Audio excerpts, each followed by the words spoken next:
I will tell you, I didn't really say anything about my folks in this. And if your child came to you and said, "Mom or Dad, I'd like to be a Ukrainian Easter egg decorator," how encouraging do you think you would be to them?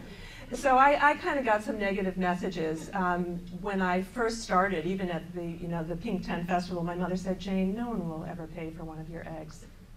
And my father, I had an opportunity to do an egg for the White House back in 1980 something.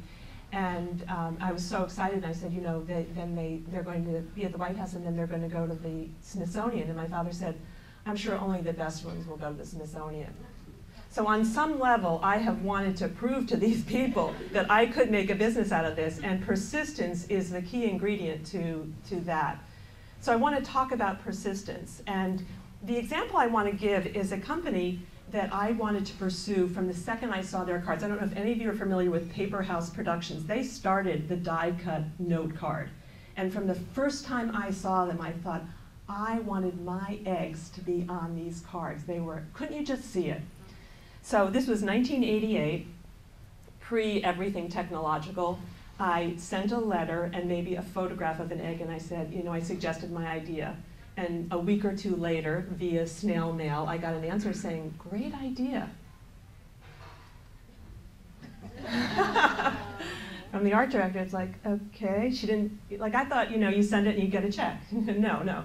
So I decided, well, maybe if I go to the stationery show at the Javits Center, I'll see the Paper House booth, then I'll tell them about it. So I kind of, snuck by and, looked in, and then maybe another year passed, and I sent some more, maybe enlarge them with a photocopier and cut them out and put a message in. And then I eventually went up to the owner and said, "Hi, I'm Jane," and I sent him some eggs, and he said, "Oh, yes." Anyhow, years into it, we got into a telephone negotiating session. He was interested enough to be on the phone with me to talk about pricing. And I told him my terms. And he said, "Who do you think you are? The Wizard of Oz?" Now, I know that silence is a good negotiating tool, but I think you're supposed to use it by choice. I was so dumbfounded by how rude he was that I was speechless. And I hung up the phone. It was months before I could walk by the Paper House collection at the store. But when I did, I noticed that there was actually a Wizard of Oz collection. He wasn't being as rude as he was being literal. Why should I have the same percentage as the Wizard of Oz?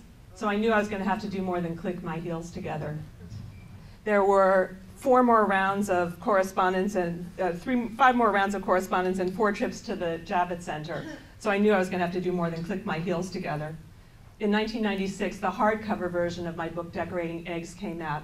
And I have to tell you that the first people I thought about were Paper House Productions, because now here were these beautiful, full-color, large-size eggs of mine.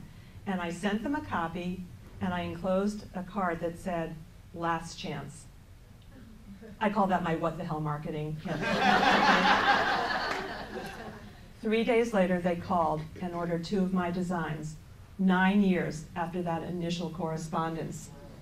Where's my thing? Hey. Well, that spring, I ended up in their catalog right next to Fabergé.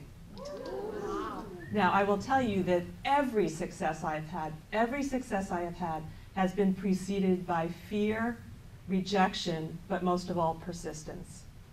And I want to end by telling you that not long after that, I was in my mother's place, and she had moved into a new place, and there was a mantle, and she said, "Jane, I would love one of your eggs for the mantle."